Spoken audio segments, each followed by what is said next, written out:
Dhaggeeffadhu dhukkuba maal keessa keessa.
Maal tu sin dhukkuba ture amma argisini kadhatame jireenya keessa irratti maaltu ta'e mee gabaabsaa ibsaa.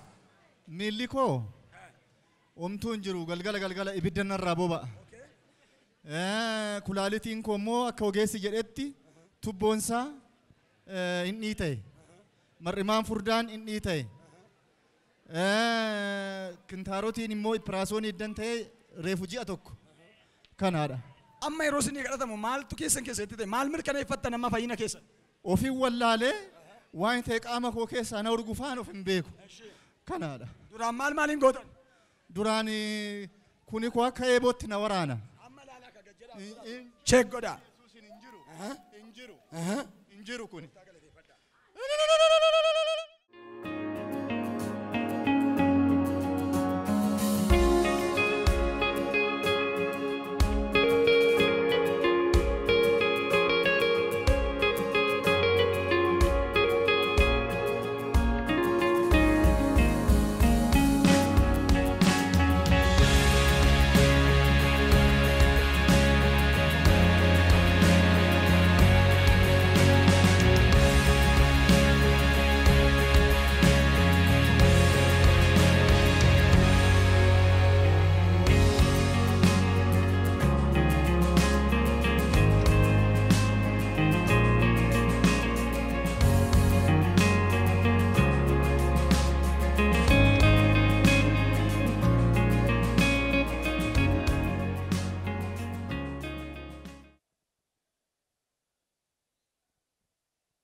Jireenya ishee hundaa.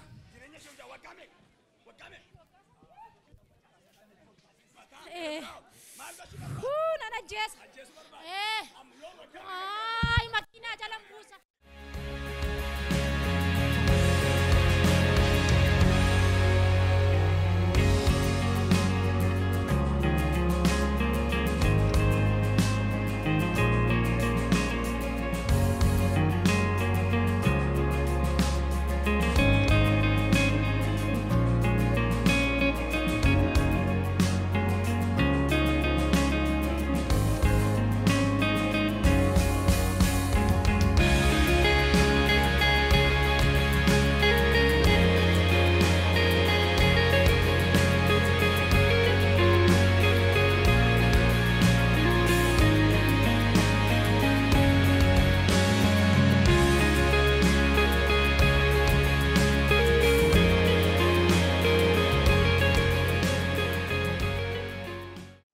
dear viewers, yet man of God is moving through the congregation and imparting this power of the Holy Spirit, and this power of the Holy Spirit is locating many people on their place as they are receiving miracles and restoration to their health and to their business through touch of his prophet. May the power of the Holy Spirit, which is working miracles and the wonders through his prophet, locate you and touch you right there. May you receive the divine encounter of the Holy Spirit as you are watching to this miraculous program. For the power in the name of Jesus Christ that is delivering many from a demonic bondage and satanic sickness, locate you and deliver you right there.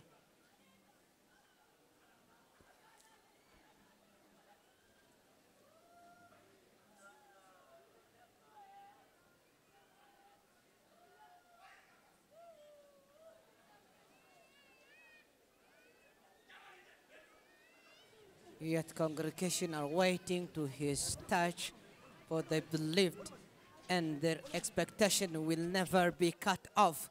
For the power in the name of Jesus Christ is at work with his prophet, and many are receiving the deliverance from any demonic chain, and the power in the name of Jesus Christ is letting them free.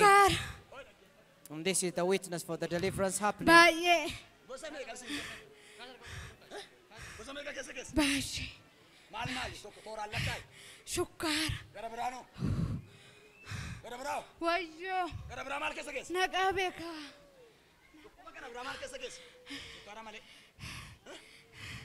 Garaa ciniinnaa. Mataa. Ajjeesuu akka seen hin jiraanne. Waggaa afur. Hafuura budaa. This is the spirit of evil eye. Humna gooftaa. Testifying, I plan to kill her and afflicting her in the form of a stomach ache.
angafticha angafticha angafa seexana angafa onqola onqola onqola Gojjam arjo guddattu budaan sadi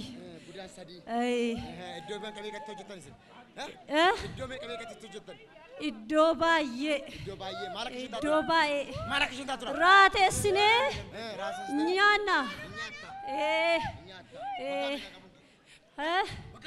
waggaa shan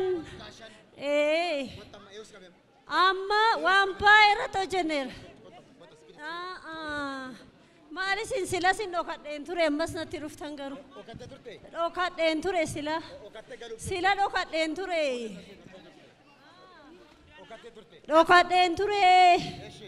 an afurri xonqolaa saayinii irraa ergifadheen keessaa mure walakkaa isaati raajii namni istuu maalati na qabde hojii koo nan ajjeesa nyaachuuf hanjimaata maskaramiin baabsu maan raajii nan hiisati raajii hangaftichaan raajii nan hiisati raajii an hangafticha raajii nan nyaadha jimaata maskaramiin baasu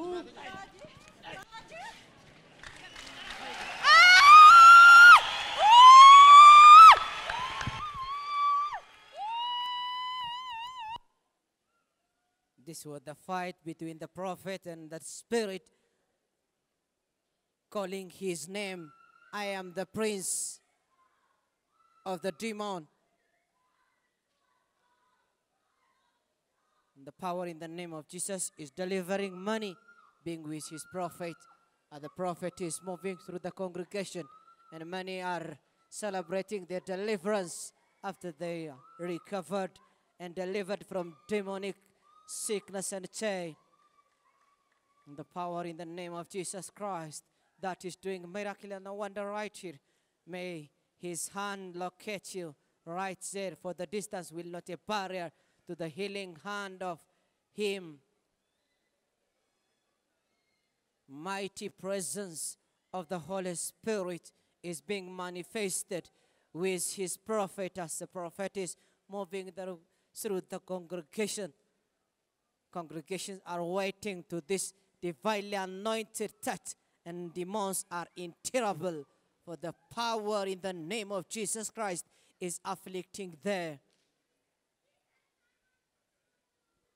Blessed be your name, Lord. Blessed be your name, for you are exalting your Son Jesus Christ in our midst, being with your prophet.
Kanamantan Abraham akkasin argatu ajajeera. I command breakthrough. Abraham's blessing and a breakthrough dhiiga olichaan. Breakthrough. Break. May you you receive breakthrough and Abraham's blessing if you believe.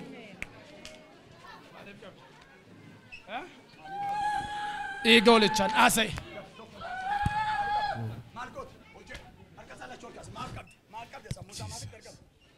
Hallelujah.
Maaliif qabdi? Maalif qabdi? Ajjeesuudhaaf. Afura maalitat? Fidel baasi. Kotol baasi. Kotol ba'i.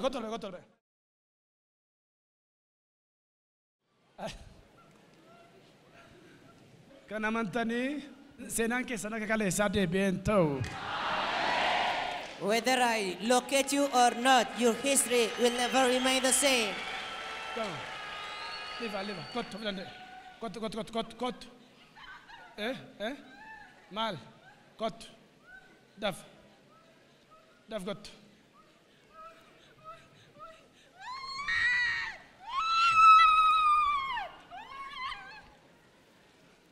This is a funny Arraga sedina ke paralyzed godera. I made your enemy be paralyzed. Thank you. Wow. Saduma ke sacarani. Sok. By Jesus sim. David Ettingalin.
Musliman turre. Awak ayota temfilateka. Eyye kanaf gababsina. Eyye. Kale duda lapeshe mata. Arifan.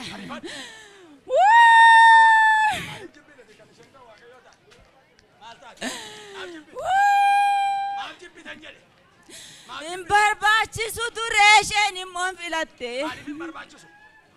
Maaf hin barbaachisu jechuudha. Har'an barbaachisa moo hin barbaachisu? Wayyoon qabamne. Barbaachisa moo barbaachisu? Hin barbaachisu. Harrayyuu fidas harrayyuu moo? Eeyyani. Harrayyuu si qabe humna si qabe. Abiddan na qabe. Abidda si qabe dafiga. Abidda waaqayyoon na qabe. Eeyyee.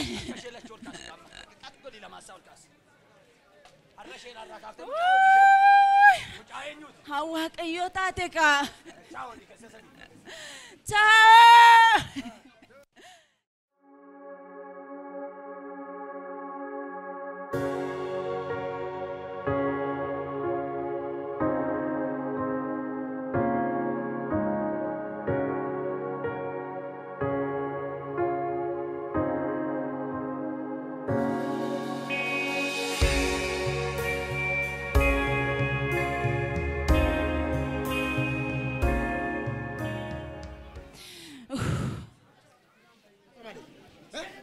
Afura maaliif qabdi? Maaliif qabdi?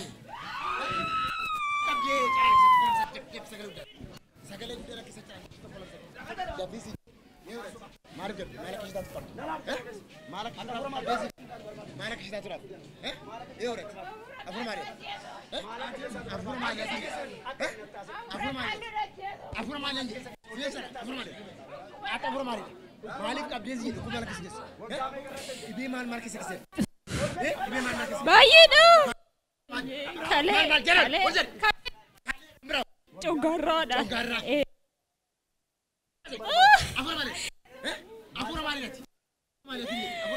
Akka isheen hin jiraanne. Akka isheen hin jiraanne barbaade. Ibii maal keessa keessa? Sinisha, ibii maal keessa keessa?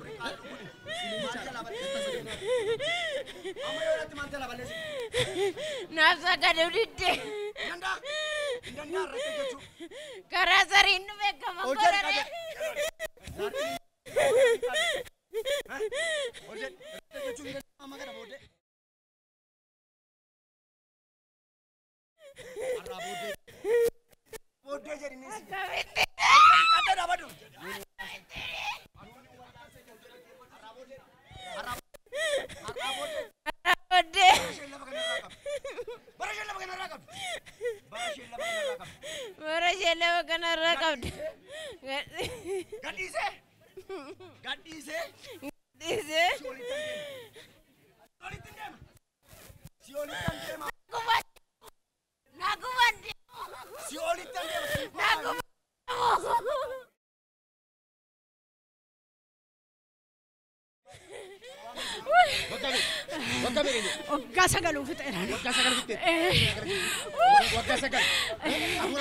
Afura rakkisa.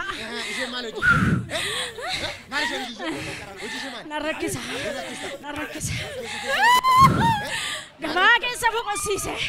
Gabaa keessa rakkiseen seeqa. Akka seen rakkattu. Na rakkisa. Akkuma isheen hin jiraanne hin barbaade.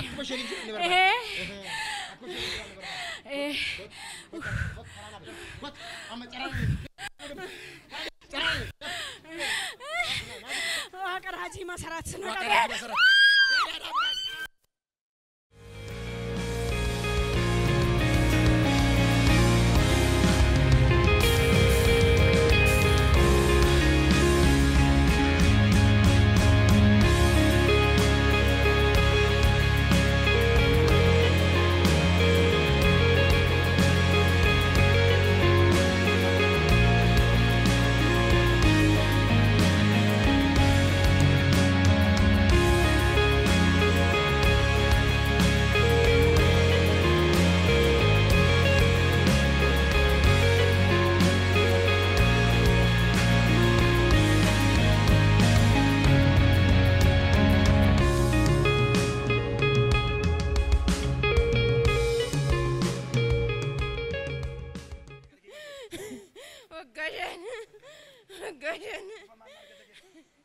Ukkuba sammuu.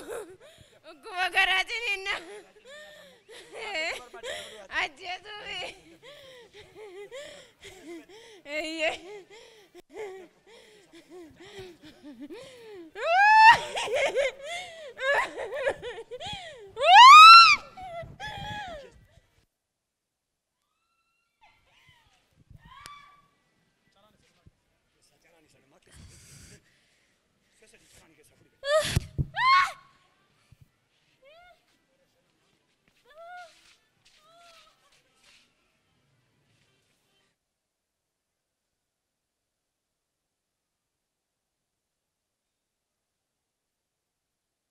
Malik. Galaan rakkisa maali?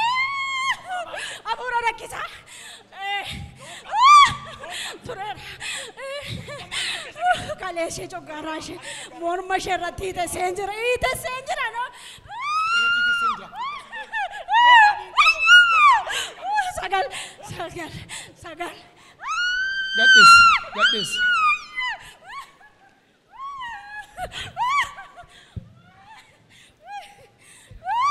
Dafi kottu. Daf tokko lama. Figi. Kottu dafi. Abidda dudduuba kee jira. Dafi kottu. Dafi. Kam. Galaan rakkisa no. Hey!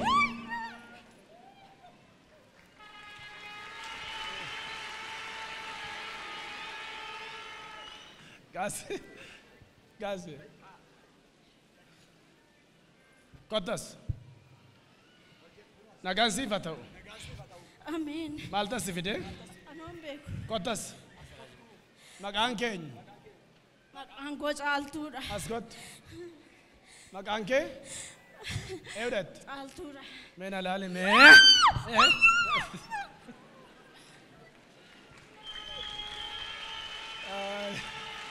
Thank you. Namni tokko maaliif nama laaluu baqatu? Thank you.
Is going on as man of God is moving through the congregation. Power of the Holy Spirit is locating money through touch of his prophet.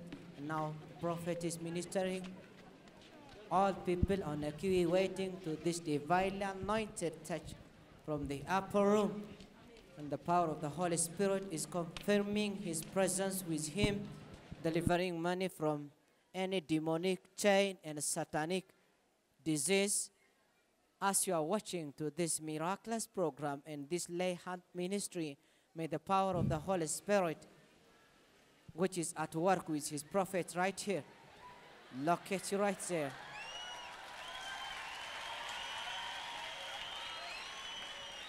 Here, the congregation are celebrating his touch from the upper room.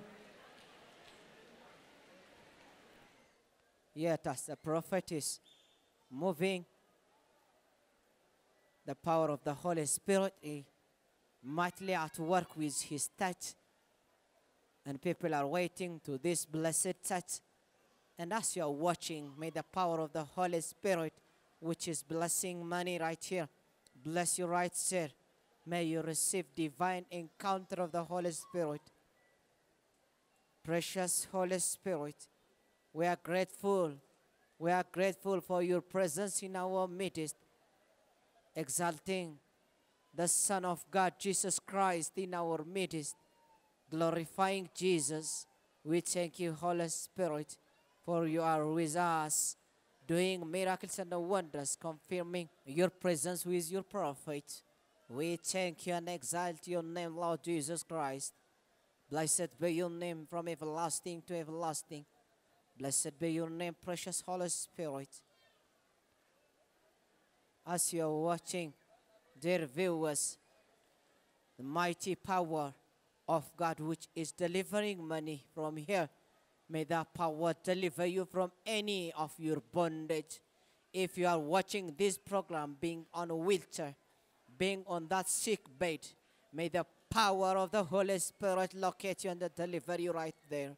May you receive divine encounter of the Holy Spirit. May the power of the Holy Spirit touch you and locate you, deliver you from any of your sickness. Precious Holy Spirit, locate them, locate them, locate them. Touch them, touch them, touch them. So you're delivering many people right here. May you deliver our viewers. Bless our viewers.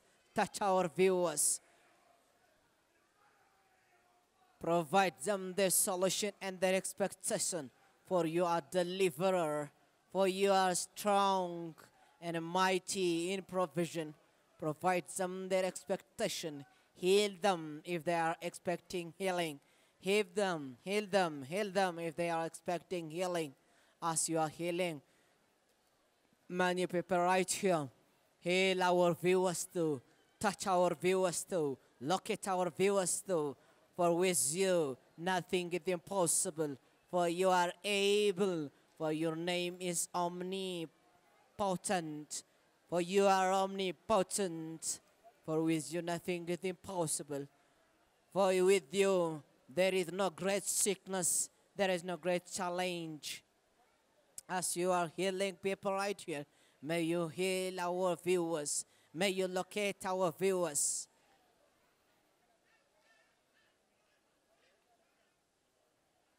May the delivering spirit, which is mightily at work with his prophet right here, locate you.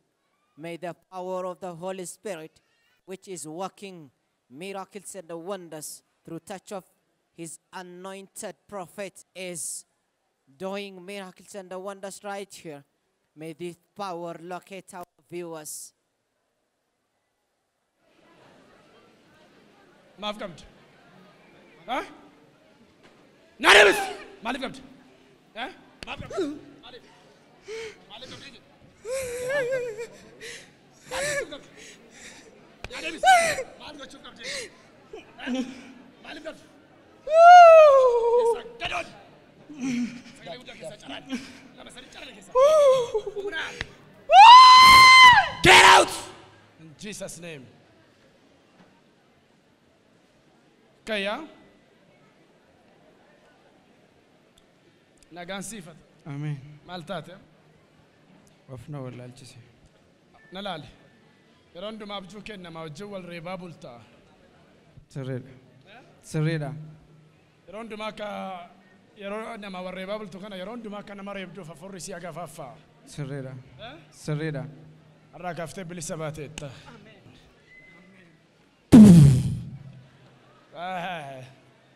Thank you, Lord. Hallelujah.